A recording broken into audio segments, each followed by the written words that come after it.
ஒரு பொண்ணு ஏற்கனவே பிரெக்னென்ட் ஆயிருக்கா. இந்த குழந்தைக்காக புதுசா ஒரு அப்பாவை தேடலாம் அப்படின்ற மாதிரி நிறைய ஆளுங்களை பார்த்து அவங்க கூட டேட்டிங்ல இருக்கா.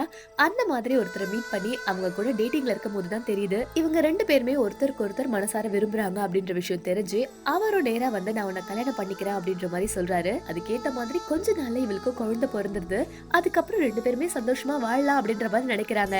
ஆனா அதுக்குள்ள இவளோ அந்த குழந்தைய நீ நல்லா பாத்துக்கோ அப்படின்ற மாதிரி இவன் கிட்டயே கொடுத்துட்டு அவ டெய்லி கிளம்ப ஆரம்பிச்சிடுறா. அது மட்டும் இல்லாம டெய்லி சாயங்காலம் நல்லா மேக்கப் பண்ணிட்டு அங்க இருந்து போனானா அதுக்கப்புறமா லேட் நைட் இல்லனா அடுத்த நாள் காலையில தான் வருவா.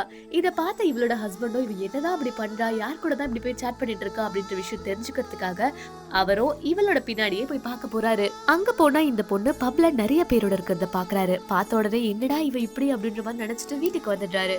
வீட்டுக்கு வந்ததுமே இவகிட்ட கேள்வி மேல கேள்வியா கேட்க கோவத்துல அடிக்கும் போது தெரியாம கீழே விழுந்து அப்படியே அவளும் இறந்துடுறா. அப்பதான் இவளோட பாடி மேல கொஞ்சம் கொஞ்சமா தண்ணி வந்து சொட்டுறத பார்த்த உடனே வேகமா மாடிக்கு போய் பார்க்கலான்னு பாக்குறான். அந்த நேரம் இவளோட குழந்தை அந்த தண்ணியில மூழ்கி இறந்தும் போயிடுது. தன்னோட ஒய்ஃபையும் குழந்தையும் பறி கொடுத்து போய் அவரால் சந்தோஷப்பட முடியுமா என்ன? தான் பண்ண தப்புக்காக ஜெயிலுக்கு போய் அவரோட நாட்களை கழிக்க ஆரம்பிக்கிறாரு. ஒருத்தங்களுக்கு நம்மள பிடிக்கல அப்படின்னா அவங்க கிட்ட வற்புறுத்தி நம்ம கிட்ட வாழ வைக்கிறதை விட அவங்க இல்லாம தனியா சந்தோஷமா இருக்கிறதே நல்லதுன்னு நினைச்சுக்க வேண்டியதுதான். இந்த வீடியோ உங்களுக்கு பிடிச்சிருந்ததா மறக்காம லைக் அண்ட் கமெண்ட் பண்ணுங்க.